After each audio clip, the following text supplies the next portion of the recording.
এই জবাব তোমায় দিতেই হবে, এই জবাব তোমায় দিতেই হবে, এই জবাব তোমায় দিতেই হবে।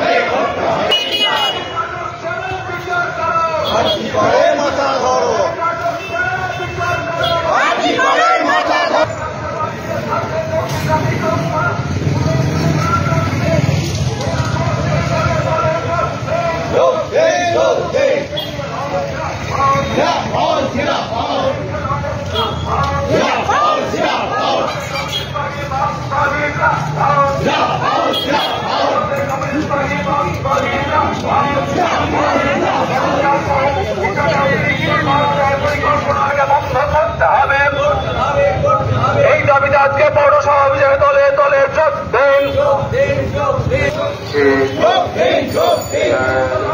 নতুন করে ঘরের বোঝা চাপানো মানছি না, মানবো না, মানছি না, মানবো না। নতুন করে জঞ্জাল করের নামে তোলাবাজি মানছি না, মানবো না, মানছি না, মানবো না। এই নতুন করে জঞ্জাল করার সাথে পৌরসভার জবাব দাও, জবাব চাই, জবাব দাও। নতুন করে জঞ্জাল করার সাথে পৌরসভা আজকের পৌরসভা অভিযান সফল করুন।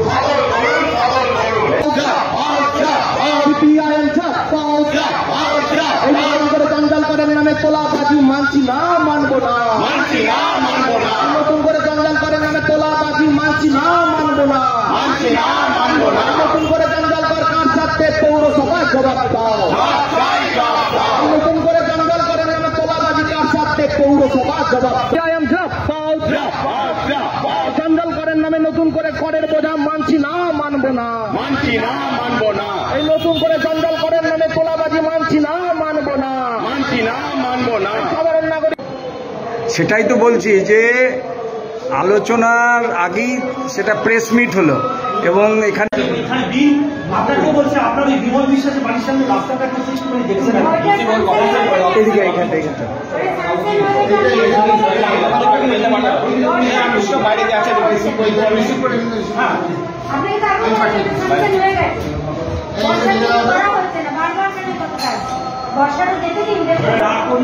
তাহলে হচ্ছে আমাদের সরকারি ব্যাপার নির্দিষ্টভাবে বলছে আপনার কি সরকারি ব্যান্ড হচ্ছে আটকেছে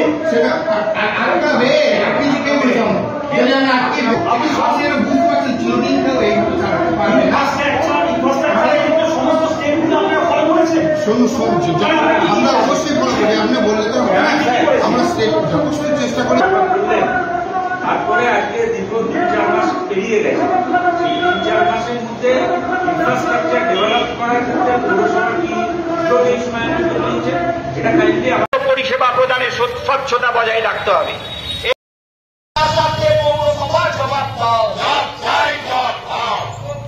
পৌরসভার নাগরিক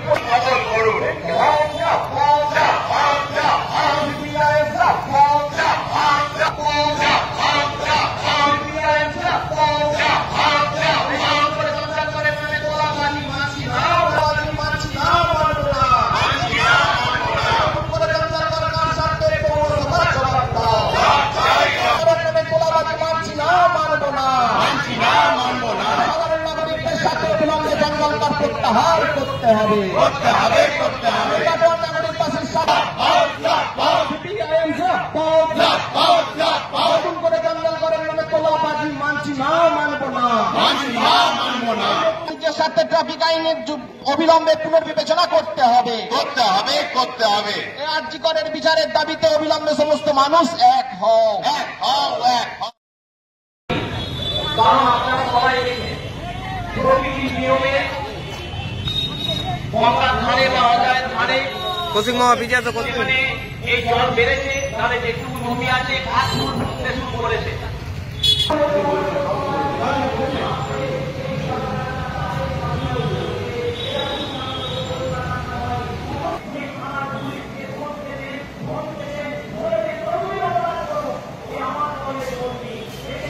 গোটা রাজ্য গোটা দেশ একটা খুব যন্ত্রণা হয়ে যাবে। 40 দিন ঘটনা হয়ে গেছে বন্ধ। আমরা এই বিষয় নিয়ে আমরা আপনার জানুয়ারি 31 তারিখে আপনার কাছে এসেছি।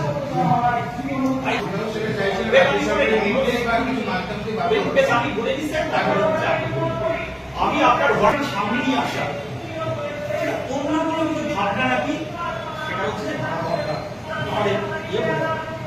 আমাদের প্রথম যে পয়েন্ট জঞ্জাল পয়েন্ট নিয়ে যে বিষয়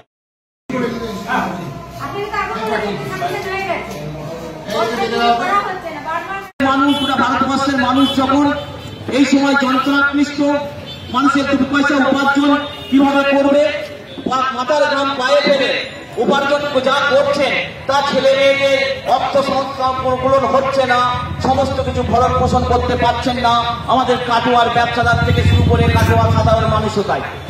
পৌর প্রশাসন এবং প্রশাসনের যে খামখেয়ালি পড়ায় আমাদের কাটোয়ার ব্যবসা লাটে উঠেছে, মার্কেটে চলেছে, ব্যবসাদাররা বসে থাকছেন, হাহাকার শুনতে পাচ্ছেন না পৌর প্রশাসন। কারণ জনগণের দ্বারা নির্বাচিত এই পৌর প্রশাসন নয়। কিন্তু সেই জন্যই আমরা বারবার জনগণকে নিয়ে আমরা যে ডেপুটেশনে আমরা কথা প্রশাসনকে জানিয়েছি। আজকে যে সময় হয়েছে আমাদের পার্টির পক্ষ থেকে এই সমস্ত এই যে জঞ্জাল কর সহ ট্রাফিক আইন সেখানেও তার সঙ্গে হচ্ছে আরো যে বিষয়গুলো আছে জন পরিষেবার জন্য সামান্য বৃষ্টিতে জল হয়ে যাচ্ছে, সমস্ত বিষয় নিয়ে পৌর প্রশাসনের সঙ্গে পৌরপিতার সঙ্গে আলোচনার জন্য পার্টির পক্ষ থেকে 4 জন প্রতিনিধি যাবেন। যে 4 জন প্রতিনিধি যাবেন আমাদের পার্টি এরিয়া কমিটির সম্পাদক কমরেড প্রকাশ সরকার, পার্টির নেতৃত্ব জয়দীপ চ্যাটার্জি, পরীক্ষিত রায় এবং তাপসী পাজা। এই 4 জন প্রতিনিধি জনগণের হয়ে পার্টির পক্ষ থেকে সেখানে ডেপুটেশনে যাবেন। প্রথমেই আমি এই প্রতিনিধি দলের পক্ষ থেকে পরীক্ষিত রায়কে সেই ডেপুটেশনের কপি যেটা আমরা পৌর প্রশাসনের কাছে তুলে দেবো সেটা জনগণের উদ্দেশ্যে বলার জন্য অনুরোধ করছি।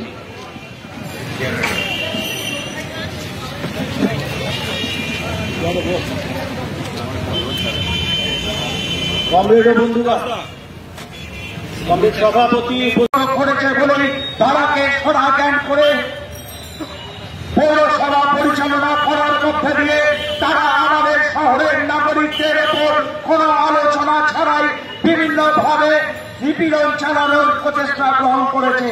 আমরা নির্দিষ্টভাবে যে বিষয়ে উল্লেখ করেছিলাম, যে বিষয়ে গোটা কাটোয়ার সাধারণ মানুষ, ব্যবসায়ী মানুষ যারা উদ্বিগ্ন, নতুন করে আমাদের কাটোয়া পৌরসভা আবার একটা কর চাপানোর সম্মুখীন আমাদের কাটোয়ার নাগরিকদের কাছে। সেই নতুন কর চাপানোর জন্য যে পরিকল্পনা তারা গ্রহণ করেছে, গত 31শে জানুয়ারি তারিখে যখন আমরা এখানে দাঁড়িয়ে পৌরসভার কাছে আমরা দাবিপত্র পেশ করেছিলাম, সেই সময় মাধ্যমিক উচ্চ মাধ্যমিক পরীক্ষা থাকার কারণে আমরা এইভাবে মাইক লাগিয়ে সভা করতে না পারলেও আমাদের উপস্থিত জনগণের কাছে সেদিনের আলোচনা নির্যাস আমরা উত্থাপন করেছিলাম। সেদিন আমরা লক্ষ্য করেছিলাম, আমরা যখন জমায়েত দেখেছিলাম পৌর কর্তৃপক্ষের সঙ্গে কথা বলে নির্দিষ্ট সময় করেছিলাম, অদ্ভুতভাবে লক্ষ্য করলাম তারপর পরই পৌর কর্তৃপক্ষ কাটোয়ার তৃণমূল কংগ্রেসকে দেখা করার জন্য সময় দিলেন এবং সেই সময়কে কাজে লাগিয়ে তারা বহিরাগত গুন্ডাদের সমন্বয়ে গোটা এলাকাকে দখল করার মধ্যে দিয়ে ভয় প্রদর্শনের যে প্রচেষ্টা, সেই ভয় প্রদর্শনের মধ্যে দিয়ে আমাদের জমায়েতকে সেদিন তারা ভাঙতে চেয়েছিল। কিন্তু অত্যন্ত আশান্বিত সেদিন আমরা দেখেছি কাটোয়ার সাধারণ নাগরিকবৃন্দ নাগরিক অধিকারকে রক্ষা করার জন্য, নিজের অধিকারকে রক্ষা করার জন্য সেই দিনকে তারা দাঁড়িয়ে সমস্ত রকম ভয়কে উপেক্ষা করে, রক্তচক্ষুকে উপেক্ষা করে সেদিন সমবেত হয়েছিল এবং তাদের সেই জেদের কাছে সেদিন কাটোয়া পৌর কর্তৃপক্ষ পিছু হতে বাধ্য হয়েছিল। সেদিনকে আমরা জঞ্জাল কর নিয়ে যে দাবি উত্থাপন করেছিলাম, সেই সময় দাঁড়িয়ে পৌর